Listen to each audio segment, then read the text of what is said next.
Bismillahirrahmanirrahim. Assalamualaikum warahmatullahi wabarakatuh. Pada kesempatan kali ini, saya akan menjelaskan bagaimana cara membuat grafik di MATLAB. Nah, MATLAB ini mempunyai beberapa macam fungsi untuk menampilkan sebuah grafik. Besarnya skala akan diatur secara otomatis di MATLAB. Kemudian, setiap data input berupa vektor atau matriks, sehingga MATLAB bisa mendefinisikan data yang kalian inputkan, itu variabel data sumbu X-nya itu berapa, data sumbu Y dan Z-nya itu bagaimana. Gantung nanti grafik apa yang akan kita buat. Nah, berikut adalah beberapa perintah atau fungsi untuk membuat sebuah grafik. Ada 6 fungsi.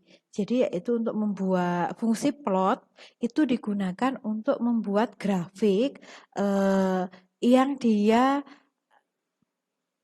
hanya ada sumbu X dan sumbu Y, ya, dan itu tidak dalam bentuk 3G. Sedangkan plot 3, plot tree gitu ya, perintah plot tree itu untuk membuat grafik sumbu X, Y, tapi dia nanti dalam bentuk 3 dimensi. Kemudian yang ketiga ada bentuk bar gitu ya, ada bentuk bar itu juga bisa dibuat dalam bentuk 3 dimensi. Kemudian ada pie, ada grafik bentuk pie dan ada grafik bentuk stem.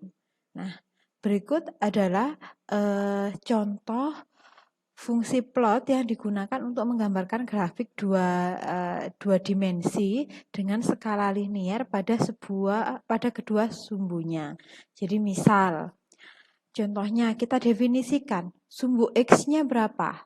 X sama dengan minus 10 sampai dengan 10. Tanda sampai, jadi datanya itu adalah minus 10 sampai 10. Itu kita tunjukkan ini, kita kasih batasan dengan titik koma, kemudian titik 2 ini ya, kemudian titik koma di sini sebenarnya untuk mengunci. Kalau misal kalian ingin menampilkan datanya, tidak usah titik koma, tapi kalau datanya ingin dikunci ya pakai titik koma gitu ya. Kemudian Y-nya apa? Y-nya itu fungsi X pangkat 2. Jadi di sini perhatikan ada titik pangkat 2-nya ya. Y sama dengan titik X pangkat 2. Nah, ini adalah memangkatkan tiap nilai X dengan pangkat 2 ya. Jadi perintahnya seperti itu. Kemudian kita diminta menggambarkan grafik X grafik X terhadap Y gitu ya. Maka perintahnya tinggal plot X, Y. Seperti ini. Maka akan muncul grafik seperti yang ada di bawah ini. Munculnya nih, ini adalah sumbu X, ini sumbu X, kemudian ini adalah sumbu Y. Kita ambil saja titik, misal nih, minus 2 pangkat 2 itu kan artinya 4. Titik di sini, titik di sini akan sama dengan titik di sini. Kayak gitu. Ketika X minus 2 atau X2, maka nilai Y-nya sama, yaitu 4. Itu sesuai ya dengan fraksi ini. Itu apabila kita menggambarkan grafik 2 dimensi ya secara linier dan hanya ada sumbu XY, maka kita bisa pakai perintah plot. Kemudian kita selanjutnya adalah plot 3 dimensi. Plot 3 dimensi seperti ini. Itu tergantung data yang kita inputkan juga. Plot dimensi ini digunakan untuk menampilkan grafik 3 dimensi. Digunakan untuk menampilkan grafik 3 dimensi. 3 dimensi ini membutuhkan data X, Y, dan Z. Ya, di mana 3 vektor tersebut memiliki panjang yang sama. Artinya kalau X gitu ya, misal ada 2 titik yaitu titik 1, kemudian koma ada titik 2, ada titik 3 gitu ya. Kemudian Y juga gitu, dia harus ada punya 2 titik, misal 2, 4, 6 gitu. Kemudian Z-nya juga gitu. Z-nya ada 2 titik juga, misal 4, 8, 12. Jadi ada 2 titik semua, ada 3 titik semua. Nah, di sini kita umpamakan bahwa T ini adalah menunjukkan di mana T itu adalah 0, X-nya dimulai dari kemudian Pi ini X, kemudian ini Y-nya ya, kemudian ini Z-nya. Ini Z-nya. Jadi X pada nilai X sumbu yang di bawahnya, sumbu garis bawahnya. Kemudian yang diplotkan adalah ini maaf. Ini adalah nilai X, ini adalah nilai Y, ini adalah nilai Z. Di mana batasnya apa? Ini batas bawahnya minimal, ini batas maksimalnya. Kemudian ini adalah range-nya, variabel rumusnya apa, yaitu pi per 100 gitu kan. Ini adalah persamaannya.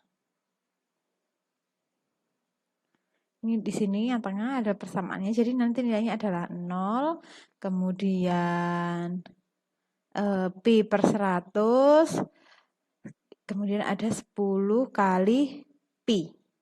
Ini nilai maksimalnya. Nah, kemudian di sini ada plot 3 dimensinya, yaitu sumbu X-nya nanti adalah sin 2T, kemudian jadi nanti nilai T-nya ketika dimasukkan angka 0 itu berapa, ketika dimasukkan 10 kali pi berapa, ketika dimasukkan pi per 100 itu berapa. Gitu ya, ini ada batas maksimalnya. Nah, ini argumennya adalah di sini dituliskan bahwa argumen untuk membuat plot 3 dimensi yaitu adalah plot 3, fungsi X-nya apa, fungsi Y-nya apa, fungsi Z-nya apa. Sehingga dengan contoh ini kita bisa mendapatkan grafik seperti di samping. Nah, kayak gitu. Kemudian ini ada grafik bar ya. Ini digunakan untuk menampilkan data yang berbentuk vektor ataupun matriks, cocok untuk menampilkan data dalam bentuk diskrit. Ya, jadi ada beberapa data itu yang biasanya kita tampilkan dalam sebuah grafik batang gitu ya, atau bar chart. Nah, bar chart itu kita fungsinya adalah ini. Bar fungsi apa? Nah, kita definisikan dulu. T-nya adalah, jadi ini 10, 30, 21, 52, kemudian data selanjutnya, batang selanjutnya, di batang data selanjutnya itu 34, 67, 12, 23, dan seterusnya. Kemudian kita pengen membuat grafiknya. Grafik dari data tersebut. Kemudian kita bisa menuliskan bar T. Nah, bar T di sini kita nanti menunjukkan bahwa akan ada 4 titik, yaitu titik 1, titik 2, titik 3, titik 4. Di masing-masing titik akan ada 4 grafik. Kayak gitu. Jadi ada grafik titik 1, titik 2, titik 3, dan 4. Di masing-masing ini kan ada 4 data. Di masing-masing titik ada 4 data. Nah, kemudian di sini grade on-nya ditampilkan. Jadi untuk membuat grafik itu bisa dimodifikasi. Artinya kita bisa mengatur settingannya. Di sini grid on, artinya grid on itu apa sih? Grid on itu untuk memunculkan garis-garis ini. Ya, seperti yang tadi, misal karena kita tidak ada perintah grid on, maka di belakang ya tidak ada garisnya, seperti ini ya. Jadi di belakang tidak ada garisnya. Apabila kita memunculkan fungsi grid on, itu akan menu ini, garis-garis ini. Nah, garis seperti ini akan muncul. Sehingga kita pengen untuk mempermudah pembacaan grafik kita. Jadi kalau misal ada grafiknya, ada garisnya gini kan, misal titik ini gitu ya, titik ini, ternyata dia di atas 50, di bawah 60. Sebenarnya grid on ini untuk mempermudah bagaimana cara kita membacanya, sehingga ada garis-garis di belakangnya. Kemudian ada bar dalam bentuk 3 dimensi, sama kalau bar dalam bentuk 3 dimensi, data yang tadi, misal nih data yang tadi tetap ya gitu kita buat, hanya saja perintahnya di sini adalah bar 3G, bar 3 fungsinya yaitu T.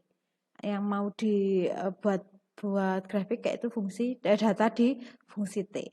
Nah, sehingga akan muncul seperti ini. Ini juga grid on-nya diaktifkan sehingga ada garis-garis ini. untuk mempermudah kita membacanya. Oke, selanjutnya itu pi. Fungsi pi itu digunakan untuk menampilkan data secara prosentase. Biasanya kalau dalam bentuk prosentase itu dia ditampilkan dalam bentuk pi, di mana setiap elemen data akan dibandingkan dengan penjumlahan seluruh data yang ada. Jadi nanti dalam di semua lingkaran ini total prosentasenya adalah 100%. Kemudian mungkin ada beberapa item yang mau dipresentasekan gitu ya. Jadi item-item apa dan berapa persentasenya. Biasanya seperti itu. Jadi ini misal contohnya. Jadi ada pi juga dalam bentuk 2 dimensi dan ada dalam bentuk 3 dimensi. Nanti fungsinya bedanya di sini. Ya, misal nih kita punya data X yaitu 10, 20, 45 dan 25. Ya, kemudian untuk membuat diagram pi 2 dimensi, kita cukup menuliskan pi, kemudian X, koma, ya, koma, kemudian ada ini identitasnya ya. 10 di sini kan ada data 10, 20, 45, 25, ada 4 data. Kemudian di bawah juga ada identitasnya, ada A, B, C, D, harus ada 4 identitas. Kemudian untuk misal pi 3 dimensi juga gitu, pi 3 itu X, penjelasannya apa. Nah, maka data yang akan ditampilkan adalah seperti ini. Nah, ini adalah yang sebelah kiri, ini adalah grafik 2 dimensi, yang sebelah kanan ini adalah pi 3 dimensi. Nah, tadi dikasih keterangan bahwa keterangannya adalah data A, data B, data C, dan data D. Ini presentasinya seperti ini. Kemudian untuk pi 3 dimensi juga gitu, bisa jadi ada keterangannya. Jadi apabila datanya ada 4, ya keterangannya harus ada 4. Apabila datanya ada 5, keterangannya ya harus ada 5. Seperti itu. Oke, kemudian yang terakhir itu adalah fungsi STEAM. Ya, jadi grafik STEAM. Fungsi STEAM ini cocok untuk digunakan menampilkan data dalam bentuk diskrit. Jadi dalam bentuk ini. Dalam bentuk titik ya, ada garisnya. Misal, X itu adalah 1 sampai 10. Kemudian Y itu fungsi ran 1 sampai 10. Maka STEAM-nya bisa ditunjukkan seperti ini. X, Y. STEAM X, Y. Sehingga nanti akan ditampilkan grafik seperti ini. Jadi tinggal diikuti, dituliskan saja di komen window ya, datanya apa, kemudian perintahnya apa, maka akan muncul seperti ini. Tuh. Oke, mungkin demikian sedikit penjelasan dari saya terkait dengan membuat grafik di MATLAB. Silahkan kalian mencoba contoh-contoh tersebut. Berikut contoh membuat grafik. Saya tampilkan contoh membuat grafik plot, gitu ya. Misal saya definisikan terlebih dahulu X itu sama dengan nilainya adalah minus 10 sampai dengan 10. Gitu ya. Maka nilai X-nya kan ada banyak titik ini. Kemudian Y akan saya buat Y sama dengan X pangkat 2. Maka akan muncul nilai X sebenarnya seperti ini. Nah, kemudian saya akan plotkan X versus Y. Maka perintahnya adalah plot buka kurung X, Y. Nah, seperti ini kita enter. Nah, maka akan muncul grafik seperti ini. Nah, apabila kita memberi perintah selanjutnya gitu ya. Perintah selanjutnya grid on gitu ya. Grid on. Nah, maka akan muncul lagi. Akan muncul lagi grafiknya. Nah, seperti ini. Kalau kita misal grid on, nah maka akan muncul baris-barisnya. Misal kita ingin memberi label gitu. Bisa juga kita memberi label seperti misal nih sumbu X, Y, dan sumbu Z-nya itu kan belum muncul. Di sini Di sini ini kan belum muncul sumbu X dan Y-nya. Maka di sini bisa kita tuliskan maaf, X label. Kita tuliskan saja misal apa? Sumbu X gitu. Kayak gini. Kemudian Y label kita tuliskan sumbu Y. Gini. Maka kita lihat grafiknya seperti apa nih. Jadi ada sumbu di sini jadi ada keterangannya di label X itu sumbu X, ini sumbu Y. Seperti itu ya. Untuk silahkan mencoba contoh-contoh yang lain kemudian direkam dalam lembar aktivitas mahasiswa. Dan selamat belajar. Terima kasih. Wassalamualaikum warahmatullahi wabarakatuh.